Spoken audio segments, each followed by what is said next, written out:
जय हिंद दोस्तों। टीडीएस यानी कि tax deducted at source. Source क्या होता है? ऐसी कोई भी जगह जहां से आपको कोई पैसा मिल रहा है, कोई इनकम मिल रही है, कोई प्राप्तियां मतलब कोई भी इनकम आपको दोस्तों आ रही है, तो जो सोर्स है जो आपको पैसा दे रहा है, इनकम टैक्स डिपार्टमेंट ने उसकी रिस्पॉन्सिबिलिटी जिम्मेदारी लगा दी है कि आप इस व्यक्ति को एक सर्टेन परसेंटेज काट के ही पैसा देंगे। फॉर एग्जांपल, अगर आपकी बैंक में एफडी है और आप 50,000 रुपए से ज्यादा एक साल के अंदर एफडी का ब्याज प्राप्त करते हैं, तो बैंक वालों को यह जिम्मेदारी दे दी है इनकम टैक्स डिपार्टमेंट ने कि आप अपनी आईटीआर को इस आईटीआर के अंदर इस ब्याज को दिखाएं या ना दिखाएं, लेकिन जब वो बैंक वाला आपका टीडीएस काट लेगा तब आपको मजबूरन इसको ब्याज को दिखाना पड़ेगा। तो दोस्तों, जैसे ही आपका टीडीएस कट जाता है, ये कटने के बाद कहां जाता है, किसे टीडीएस काटना पड़ता है, विस्तार से आज आपको ऐसी कौन कौन सी रिसीट है, इनकम है, प्राप्तियां हैं जहां पे आपका टीडीएस कटता है, कितने परसेंट कटता है, क्या ये कटा हुआ टीडीएस वापस आ सकता है। मैं आपको ये दावे के साथ कह सकता हूं दोस्तों, टीडीएस से रिलेटेड आपके कोई भी डाउट क्वेरी क्वेश्चंस नहीं रहने वाले हैं। तो देर ना करते हुए सीधा ही आपको टीडीएस और उसके डिफरेंट रूल्स, उसकी डिफरेंट लिमिट्स हैं, वो जान लेते हैं। तो दोस्तों, आज हम बात करेंगे टीडीएस के बारे में, जिसके बारे में कब कटना चाहिए, किसका कटना चाहिए और कितने परसेंट के हिसाब से कटता है। क्या कटा हुआ टीडीएस आप इसको वापस भी ले सकते हैं? बहुत तरह के डाउट क्वेरी क्वेश्चंस हैं, आज आपके क्लियर होने वाले हैं। तो पॉइंट्स हमारे रहेंगे दोस्तों, टीडीएस क्या है, टीसीएस क्या है और ये क्यों काटा जाता है, टीडीएस कौन कौन से सेक्शंस में काटा जाता है और कितनी लिमिट के बाद काटा जाता है, टीडीएस का सर्टिफिकेट क्या होता है, टीडीएस कटा हुआ टीडीएस को क्या हम रिफंड ले सकते हैं, क्या ऐसा भी कोई तरीका है कि हमारा टीडीएस काटा ही ना जाए, हम इस लिमिट को भी क्रॉस कर रहे हो, फॉर्म 26A क्या होता है, एआईएस और टीआईएस क्या होता है, इसके बारे में विस्तार से जानेंगे। अब दोस्तों, जब भी टीडीएस आपके सामने नाम आता है तो यहाँ पे दो पॉइंट ऑफ व्यू आ जाते हैं। एक तो जो टीडीएस आपका काटेगा और एक है जिसका टीडीएस कटेगा। तो आपको दोनों ही पहलू से देखना बहुत जरूरी है। ये डिडक्टर है जो टीडीएस काटेगा और ये डिडक्टी है जिसका टीडीएस कटेगा। तो हमें तो ये भी पता होना चाहिए कि टीडीएस कौन काटेगा और बाद में ये पता लगेगा कि टीडीएस किसका कटेगा। अब डिडक्टर है जो आपका टीडीएस काटेगा। दोस्तों, गवर्नमेंट जो है, सरकार जो है, वो हर एक ट्रांजैक्शंस को चेक नहीं कर सकती है, ट्रैक नहीं कर सकती है कि कौन व्यक्ति कितनी कमाई कर रहा है, क्या लेन देन कर रहा है। और गवर्नमेंट ये भी चाहती है कि हर एक व्यक्ति की इनकम का, खर्चों का मेरे पास में हिसाब भी आना चाहिए। तो उन्होंने क्या किया, रिस्पॉन्सिबिलिटी लगा दी, जिम्मेदारी लगा दी कुछ संस्थाओं की। जैसे कि आप बैंक मान लीजिए, बहुत तरह की फर्म्स होती हैं जो आपका टीडीएस काटेगी। कौन काटेगी, कब काटेगी, वो भी हम डिस्कस करेंगे। तो इस चीज़ का आप ध्यान दें, सरकार की तरफ से ये संस्थाएं जब भी आपका टैक्स काटेंगी तो वो आपका टीडीएस कहलाता है। अब मान लीजिए एक public limited company, private limited company आपने बना ली, आप एलएलपी बनवाते हो, आप पार्टनरशिप फर्म बनाते हो, तब आप किसी भी व्यक्ति को एक सर्टेन लिमिट से ज़्यादा की पेमेंट देते हो, तो दोस्तों वहाँ पे आपका टीडीएस काटा जाएगा। अगर आप एक इंडिविजुअल हो, आप एचयूएफ हो, तो आपको तभी टीडीएस काटना है जब पिछले साल, दोस्तों अभी फाइनेंशियल ईयर मान लीजिए आपका 25-26 चल रहा है और इससे पहले वाला साल था फाइनेंशियल ईयर 24-25, इसके अंदर अगर आपकी टैक्स ऑडिट हुई थी, 1 करोड़ से ज़्यादा की सेल थी या 50 लाख से ज़्यादा की सर्विस थी पिछले साल में, तो इस साल के अंदर उस कंपनी को, उस एचयूएफ को, उस इंडिविजुअल को आपका टीडीएस काटना पड़ेगा अगर एक सर्टेन लिमिट से आपकी अमाउंट ज़्यादा वो आपको पे कर रहे हैं तो।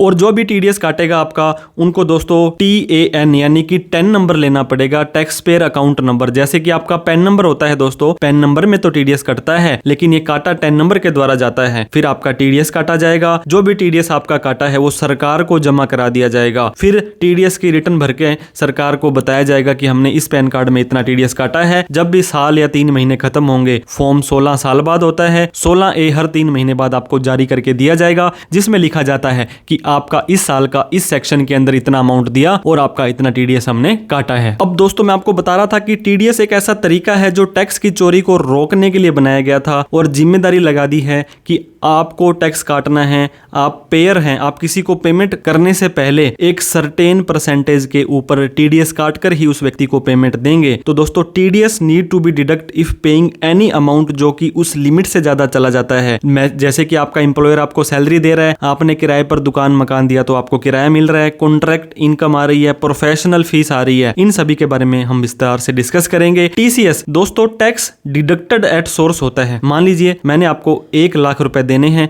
और उस पर 10% का टीडीएस काटना है, तो मैं 10,000 रुपए काट करके आपको यहाँ पे 90,000 रुपए दे दूंगा। ये तो टैक्स डिडक्टेड हो गया। अब टैक्स कलेक्टेड टीसीएस आपसे एक्स्ट्रा ले लिया जाएगा। मान लीजिए मैंने 1 लाख रुपए आपसे लेने हैं और 1% टीसीएस है, तो मैं आपसे 1% एक्स्ट्रा 1,01,000 रुपए ले लूंगा। डिडक्टेड में तो काट लेंगे, कलेक्टेड में उससे एक्स्ट्रा ले लेंगे। ये भी दोस्तों टैक्स की चोरी को रोकने के लिए बनाया है। पेयर टू कलेक्ट, इकट्ठे करने पड़ेंगे उसे पैसे एक सर्टेन परसेंटेज से, ये टीसीएस होता है। दोनों के बारे में डिफरेंस भी आपको पता लग गया होगा। अब दोस्तों हम बात करेंगे टीडीएस की। टैक्स डिडक्टेड एट सोर्स होता है फाइनेंशियल ईयर 25-26, 1/4/2025 से लेकर के 31/3/2026 वाला जो साल होता है, जिसको कि असेसमेंट ईयर 26-27 कहते हैं। और जिसने भी जितना भी आपका टीडीएस काटा, साल खत्म होने के बाद जब आप अपना फॉर्म 26A देखेंगे, उसके अंदर आपका सारा का सारा टीडीएस शो हो जाएगा। और दोस्तों 87A का बेनिफिट भी आपको दिया जाएगा, क्योंकि 4 लाख रुपए तक ही इनकम टैक्स फ्री है। और आपका जो 4 लाख रुपए तो आपकी आईटीआर भरने की लिमिट है, और 12 लाख रुपए तक कोई टैक्स नहीं है।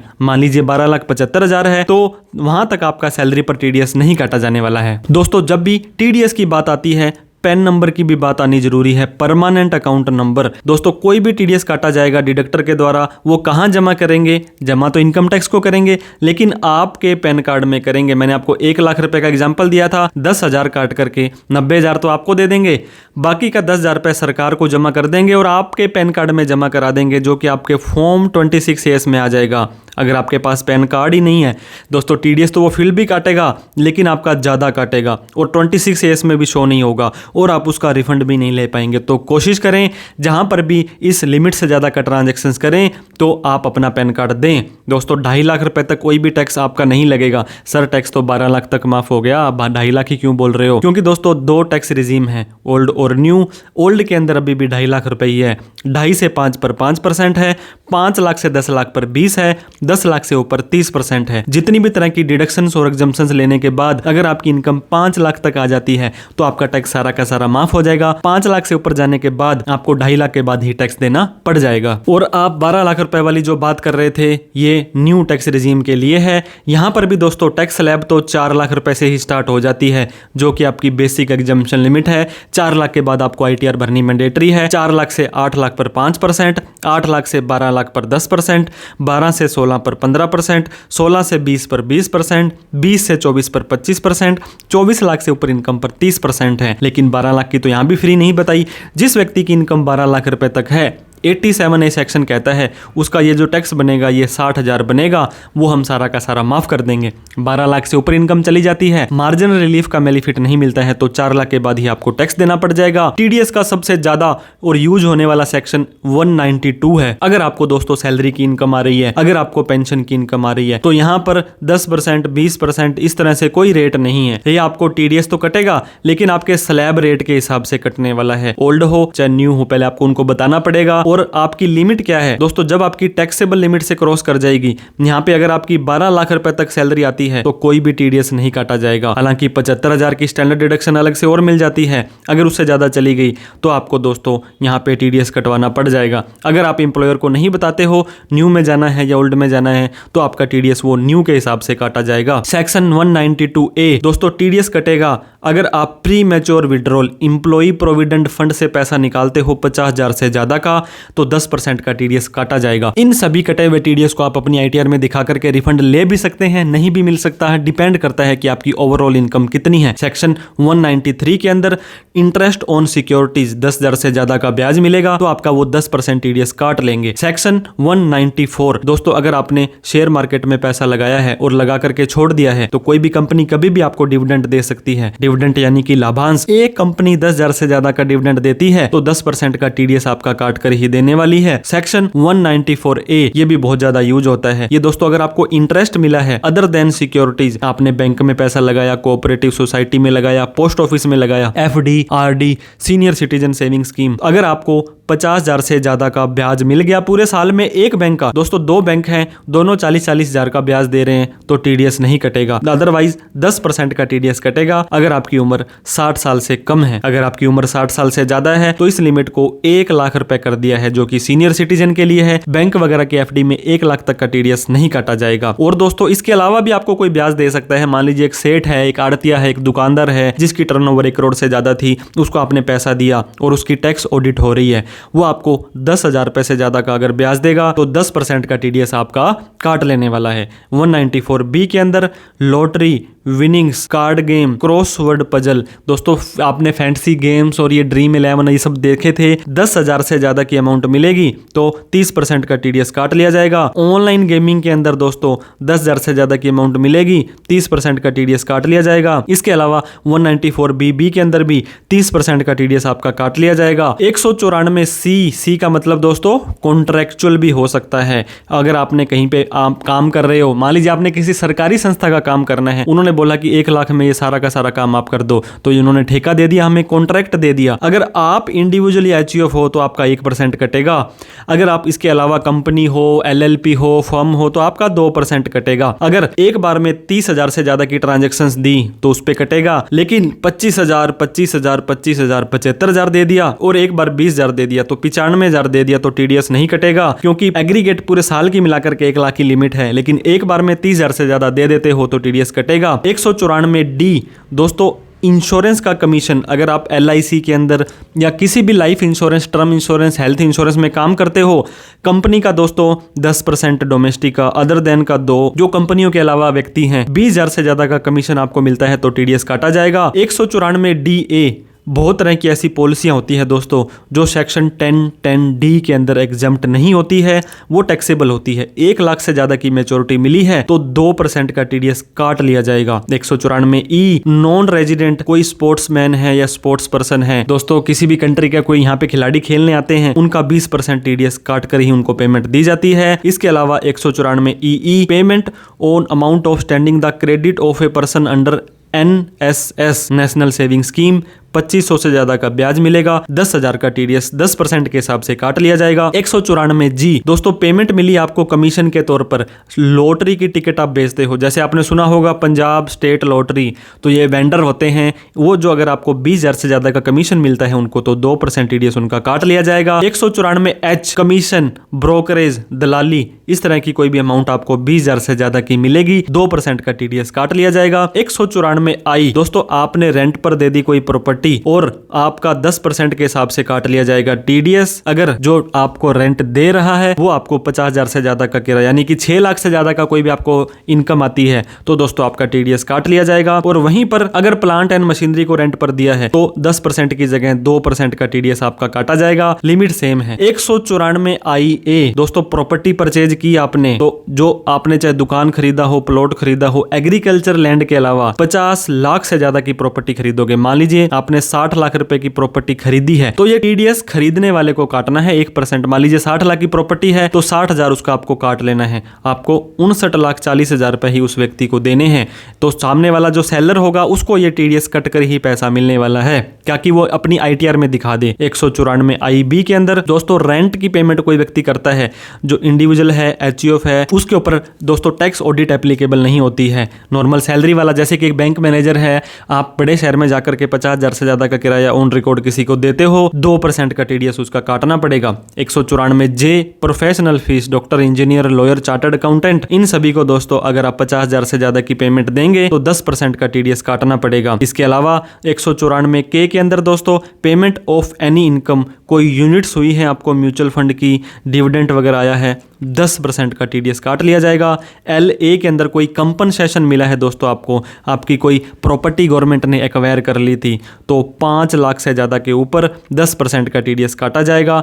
LB के अंदर दोस्तों interest on infrastructure debt fund, कोई नॉन रेजिडेंट को देते हो तो 5% का टीडीएस काटा जाएगा। 194M सर्टेन पेमेंट, इंडिविजुअल या एचयूएफ जो कि टीडीएस काट, 194C में जिनका टीडीएस नहीं कटा, H में नहीं कटा, J में नहीं कटा, 50 लाख से ज्यादा की पेमेंट पर 2% का टीडीएस काटना पड़ेगा। दोस्तों कैश हर घर में यूज होता है, लेकिन सरकार चाहती है कि कैश का लेन देन आप ना करो। 194N सेक्शन आया था, पिछले 3 साल की आईटीआर आपने अगर नहीं भरी है और 20 लाख से ज्यादा का कैश निकाल लेते हो, मान लीजिए आपने 21 लाख रुपए निकाला, तो 20 से ऊपर वाले पर 1 लाख रुपए पर आपको 2% का टीडीएस कटवाना पड़ेगा। और 1 करोड़ से ऊपर भी निकाल लेते हो, मान लीजिए 1 करोड़ 5 लाख निकाल लिए, तो ऊपर वाली अमाउंट 5 लाख पर 5% का टीडीएस काटा जाने वाला है। पिछले 3 साल की आईटीआर अगर आपने भरी है तो 20 लाख की लिमिट नहीं रहेगी, फिर आपकी 1 करोड़ तक कोई टीडीएस नहीं कटेगा और उसके ऊपर भी आपको 2% का ही टीडीएस कटवाना पड़ेगा। 194 दोस्तों, ई कॉमर्स ऑपरेटर जो होते हैं उनके थ्रू कोई भी आप ट्रांजैक्शंस करें, 5 लाख से ज्यादा की पेमेंट मिलेगी, 0.1% आपको दोस्तों यहाँ पे टीडीएस कटवाना पड़ेगा। 194 अगर आप एक स्पेसिफाइड सीनियर सिटीजन है, आपकी उम्र 75 साल से ज्यादा है और आपका एक ही बैंक अकाउंट है, उसी में ही पेंशन आ रही है, उसी में ही इंटरेस्ट आ रहा है, तो आपको आईटीआर भरने की जरूरत नहीं है दोस्तों। आप बैंक में जाकर के एक डिक्लेरेशन देंगे, 194 में आपका टीडीएस काट लिया जाएगा और आपका यहाँ पे दोस्तों आईटीआर भरने से जिम्मेदारी मुक्त कर दी गई है। सेक्शन 194Q दोस्तों, आपने पेमेंट की कोई माल खरीदने के लिए, आपके पिछले किसी भी साल में 10 करोड़ से ज्यादा की ट्रांजैक्शंस थी और इस बार 50 लाख से ज्यादा की परचेज कर ली, तो 0.10% है जो एक्सेस अमाउंट पर टीडीएस आपका उस व्यक्ति का काटना पड़ेगा। 194R दोस्तों, कोई भी परक्यूजिट्स, कोई भी आपको लालच मिला, जैसे कि डॉक्टर्स लोगों को जो मिलते हैं, जो MR वगैरह दे करके जाते हैं और 20,000 पैसे ज्यादा का मिलता है, तो उस पर भी 10% का टीडीएस, आपको कोई गिफ्ट मिल गया वो भी आपका टीडीएस काट लिया जाएगा। 194S क्रिप्टो करेंसी का जमाना है दोस्तों, अगर क्रिप्टो करेंसी ट्रांसफर करते हो तो 1% का टीडीएस आपका काटा जाएगा। अगर स्पेसिफाइड पर्सन है, इंडिविजुअल है, HUF है, जिनकी बिजनेस की इनकम नहीं है, उनको 50,000 से ज्यादा की पेमेंट करेंगे तब काटना है, और जिनकी टैक्स ऑडिट वगैरह हो रही है वो 10,000 से ज्यादा की पेमेंट करेंगे। किसी भी व्यक्ति से क्रिप्टो करेंसी खरीदेंगे तो 1% का टीडीएस काटना है दोस्तों। सेक्शन 195 NRI है या कोई फॉरेन कंपनी है, उनको कोई इनकम आई है इन्वेस्टमेंट पर, तो 20% का टीडीएस काटना है। जैसे ही टीडीएस काट लेंगे वो व्यक्ति टीडीएस को सरकार को जमा करा देगा, टीडीएस की रिटर्न भर देगा, फिर टीडीएस का सर्टिफिकेट जारी होगा। डिडक्टर है वो टीडीएस का सर्टिफिकेट जारी करेगा। फॉर्म नंबर 16 दोस्तों सैलरी का होता है या पेंशन का, साल में एक बार मिलेगा। फॉर्म 16A, 16B, 16C ये क्वार्टरली 3-3 महीने बाद होते हैं, जिसमें सारी डिटेल आएगी कि आपको हमने इतना इंटरेस्ट दिया, इतना टीडीएस काटा, इस सेक्शन में काटा है। अब सर मैं तो चाहता हूं कि मेरा टीडीएस ना ही काटा जाए, तो अगर आपकी सैलरी की इनकम आती है तो एम्प्लॉयर आपसे पूछेगा कि आपकी डिडक्शंस, एग्जम्पशंस, 80C वगैरह वगैरह बता दो, और आप उनको प्रॉपर बता देते हो तो आपको ओल्ड रेजिम में उसकी छूट मिल जाएगी। आप न्यू टैक्स रेजिम में भी चेक कर लेंगे, और नहीं तो आपकी न्यू टैक्स रेजिम डिफॉल्ट मान करके आपका टीडीएस काट लेगा। सैलरी के अलावा कोई इनकम आती है, मान लीजिए आपको FD का ब्याज आता है और आपकी इनकम बेसिक एग्जम्पशन लिमिट जो कि 4 लाख रुपए अब हो चुकी है न्यू रेजिम में, उससे कम है और आपकी उम्र 60 साल से कम है, तो फॉर्म 15G दे सकते हो। और 15H के लिए जिसकी उम्र 60 साल से ज्यादा है वो तो 12 लाख रुपए तक भी दे सकते हैं, क्योंकि ये एक CBDT का सर्कुलर आया था। अगर आप आईटीआर भरने के लिए लाइबल ही नहीं हो, आपको आईटीआर ही नहीं भरनी है, तो आपको टीडीएस क्यों काटा जाए, यही तो बात है ना। अगर अब यहाँ पे देख लीजिए दोस्तों, FD करवाई आपने, ठीक है, और उसकी इन्वेस्टमेंट आप इतनी रखिए कि आपका जो ब्याज मिलेगा वो 50,000 से कम मिले, और सीनियर सिटीजन हो तो 1 लाख से कम मिले। ये दोस्तों हर बैंक की अलग अलग है। मान लीजिए आप एक सीनियर सिटीजन हो और 3 बैंकों में आपकी FD है, तीनों ही 90-90 हजार का आपको ब्याज दे रहे हैं, तो तीनों ही टीडीएस नहीं काटेंगे, क्योंकि आपका 1 लाख से क्रॉस नहीं हो रहा है। तो क्या आपका टीडीएस कट गया और आपकी इनकम है वो बेसिक एग्जम्पशन लिमिट से कम है, 2.5, 3, 5 ओल्ड रेजिम में और 4 लाख रुपए न्यू टैक्स रेजिम में, तो आईटीआर तो भरनी जरूरी हो ही जाएगी। लेकिन ओल्ड में 5 लाख और न्यू में 12 लाख रुपए तक इनकम आपकी इतनी ही है, फॉर्म 15G 15H देना भूल गए, तो जिसने भी आपका टीडीएस काटा है आप अपनी आईटीआर भरेंगे और उसका आप रिफंड ले सकते हैं। और जैसे ही साल खत्म हो जाएगा तो 1 अप्रैल से आपको उसके ऊपर 6% के हिसाब से ब्याज भी मिलना पड़ेगा। फॉर्म 26A मैंने आपको बता दिया दोस्तों, किसी ने भी टीडीएस काटा, TCS डिडक्ट हुआ, एक ही जगह पर आ जाएगा। Self assessment tax, advance tax, ये आप इनकम टैक्स के पोर्टल पर जाकर के देख सकते हैं। 26AS को कैसे चेक करना है हमने डिटेल में वीडियो बना रखी है, उसको भी देख सकते हैं। सारा का सारा डेटा दोस्तों क्वार्टरली मोड पर अपडेट होता रहता है। ये सेम ही AIS TIS इनकम टैक्स का एनुअल इन्फॉर्मेशन समरी है, स्टेटमेंट है, टैक्स पेयर इन्फॉर्मेशन समरी है, यहाँ पर भी आपकी सारी ऑन रिकॉर्ड इनकम आ जाएगी। जो भी व्यक्ति आपका टीडीएस काटेगा तो दोस्तों सरकार को जमा कराना होता है, जब भी काटेगा उसके अगले महीने की 7 तारीख से पहले पहले। मान लीजिए आपने दिसंबर के अंदर टीडीएस काटा तो 7 जनवरी से पहले पहले उसको जमा करवाना पड़ेगा। ये दोस्तों अप्रैल से लेकर के फरवरी तक का है 7 तारीख, लेकिन मार्च के महीने का आपको 7 की जगह 30 अप्रैल तक का टाइम दे दिया है, क्योंकि मार्च के महीने में काफ़ी एडजस्टमेंट करने पड़ते हैं। और इसके बाद में टीडीएस की रिटर्न भरेंगे हर 3 महीने के बाद में, जो अप्रैल, मई, जून, जुलाई, अगस्त, सितंबर, अक्टूबर, नवंबर, दिसंबर, जैसे ही क्वार्टर खत्म होगा अगले महीने की दोस्तों महीना खत्म होने तक उसको यहाँ पे अपनी टीडीएस की रिटर्न भरनी है। लेकिन जनवरी, फरवरी, मार्च का 30 अप्रैल तक तो वो अपना टीडीएस जमा कराएंगे और 31 मई तक वो टीडीएस की रिटर्न भरेंगे। 2 महीने का टाइम एक्स्ट्रा दे दिया जाता है। क्या सजेशन आपको देना चाहेंगे, जो भी ट्रांजैक्शंस रखें दोस्तों उनका रिकॉर्ड रखें कि कहां से पैसा आ रहा है, कहां से जा रहा है। साल खत्म होने के बाद कम से एक बार AIS, TIS और 26AS को भी चेक करें, प्रॉपर ITR भरें, अननेसेसरी लेन देन ना करें। और CA सुमित शर्मा को अभी तक सब्सक्राइब नहीं किया तो कर लें, बड़ी मेहनत से आपके लिए वीडियो बनाते हैं। प्लीज लाइक भी करते जाइएगा और ये वीडियो उन सभी लोगों में शेयर करिएगा जो दोस्तों TDS के बारे में नहीं जानते थे। कोई डाउट, क्वेरी, क्वेश्चन अगर आपकी फिर भी रह जाती है तो बेझिझक कमेंट करें। आपका छोटा भाई मैं CA सुमित शर्मा हमेशा अवेलेबल रहता हूं, आपका रिप्लाई करने की कोशिश करूंगा। किसी भी तरह की कोई प्रोफेशनल हेल्प भी आपको चाहिए हो तो आप हमारे दिए गए नंबर पर कॉल, मैसेज, व्हाट्सएप कर सकते हैं। Thank you so much for watching this video. जय हिंद, जय भारत।